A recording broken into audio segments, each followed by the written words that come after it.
think when I played for Jim Moore Jr., our personalities was just totally different. Jim was a defensive coach and focused more on the defensive side of the ball. And he was an outgoing personality, and he fired up the troops on the defensive side of the ball. On the offense, it was just up to us, Greg Knapp, to put it together. When I got to Philadelphia, it was Andy Reid. Andy Reid was an offensive mind. He was, it was something about him that attracted me to him every day, even if it was just for me to go into his office and just talk football on the random. So, just his aura alone and, his offensive mind just made me gravitate to him more and more. And it's some truth to that, man. But, with this situation, you got two guys who, share offensive mind, great at what they do, and can't find a way to make it work, which is kind of awkward right now. So, listen, it should have been more. It was 27-24. If you wake up this morning and you're Brady, do you look at it and think we're in trouble? Or do you look at it and think, hey, listen, we just lost to the best team in the league 27-24, and we moved the ball on Kansas City the last half of the game. What's Brady thinking this morning? I mean, it was second half heroics, but when you wake up this morning, the only thing I would be thinking about if I'm Tom Brady is the two games that we have to play against Atlanta, a divisional opponent. They're playing some good football right now, and they're playing aggressive, and they're playing with a lot of confidence. And it's not going to be an easy task beating that team. So, they still have some games in front of them, and they have to go out and earn it. They're going to have to go out and win, and they got to have to find a way to put it all together in a short period of time. We were talking about Kansas City, Michael, that they remind me a little bit when Kevin Durant played with Steph and Clay. They scored so quickly and so easily that it's sometimes like you're just like, man, this is easy. And it's hard to play with urgency when stuff comes easy. And I watch Kansas City sometimes and I think, this is a little Warriors. Like there are times, I mean, do you see some of that? Yeah, absolutely. And the reason why those guys play so hard is because Andy Reid is on the sideline. If you don't get it right, if you don't do what he's asking you to do within the framework of his offense, then you won't be out there playing. And it's a lot of guys to get credit for this. I mean, obviously the entire offense started with Patrick, Eric Bieniemy, and it's a guy in that organization, quarterback coach Mike Kafka, who's a quarterback mind as well. We was together in Philadelphia, and another guy who's going to come up under that Andy Reid tree, just like Joy just mentioned, the tree is amazing. So, when you out there, you got to be on the same, everybody got to be on the same page. It can't be one person not knowing where he's going or not doing his job. It's very detailed in Kansas City. I'm telling you, I just know.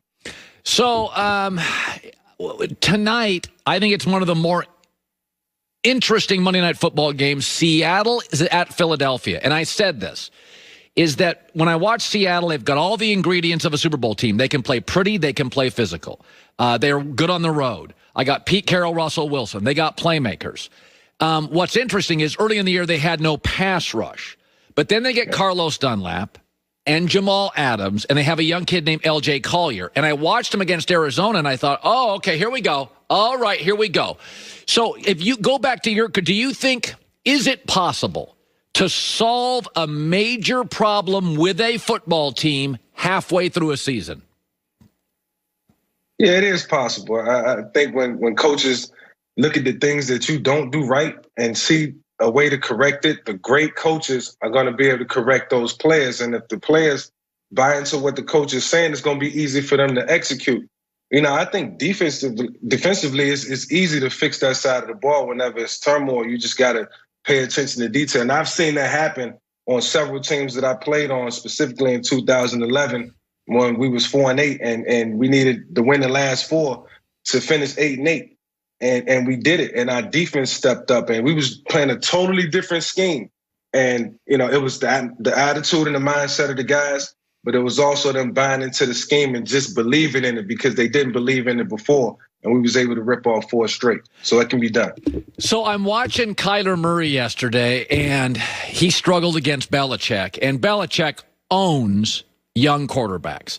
So, and again, I'll say this, and I look at it now. I look at it now in hindsight, and I think, oh, of course I should have seen this. Yeah, of course. Tua's going to struggle against him, and Herbert's going to struggle against him, and Kyler's going to struggle against him. What does a great coach? Maybe you face Belichick. What does Bill do specifically that makes it that because everybody could copy what New England's doing. What does he do that makes even Kyler Murray struggle, young guys struggle?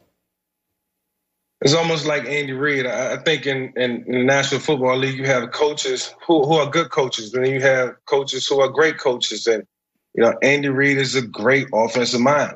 And when I think of some of the great defensive minds in the NFL, I instantly think about Mike Tomlin. I think about Bill Belichick. Why? Because they don't change. They believe in their scheme, and then they don't have to have players out there who are marquee players, Pro Bowl players who just play hard and play within the system, and they get guys to buy in. And the one thing to buying into a system is you got to like what you're doing.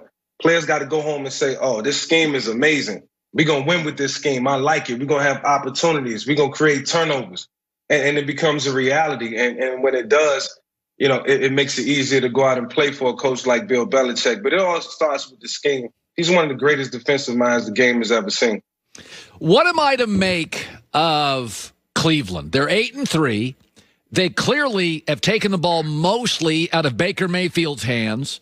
I do think they got the right coach, Kevin Stefanski. There's no noise. There's no chatter. There's no cockiness.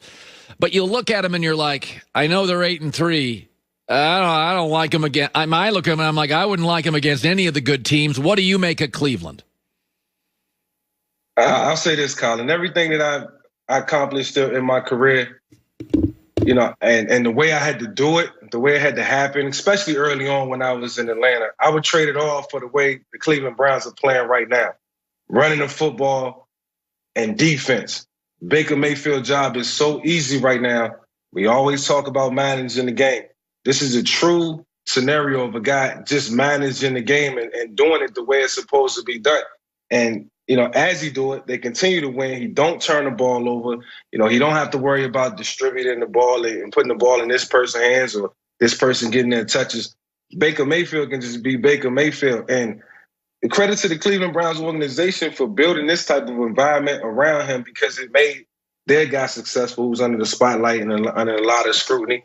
And it's made their team better. Now they sit at 8-3, and it's something to be proud about. Did you ever have a year like that where you felt it was an easier year?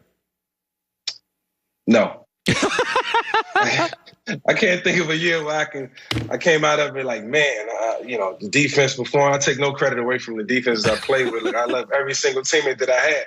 But it's never been a season where I was like, oh, the defense carried us that year.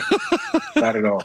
At least you're honest. I appreciate that. I'm an honest man. All right. Great seeing you, buddy. Mike Vick. All right. Appreciate it. Brought to you by Mercedes-Benz, the best or nothing. Coming up next, Denver people are complaining. They're saying, hey, they should have canceled the game. And the Ravens, they're playing tomorrow night.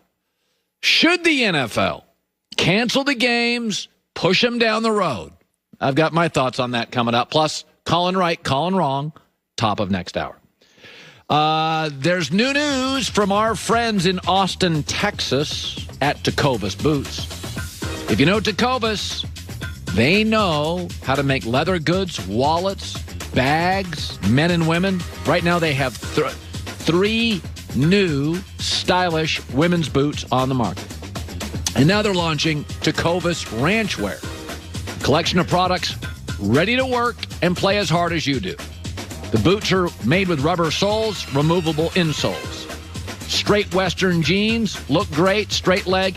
Every pair of boots fits with them. Super cool denim trucker jacket, corduroy collar, cuffs, super soft, durable leather chore gloves.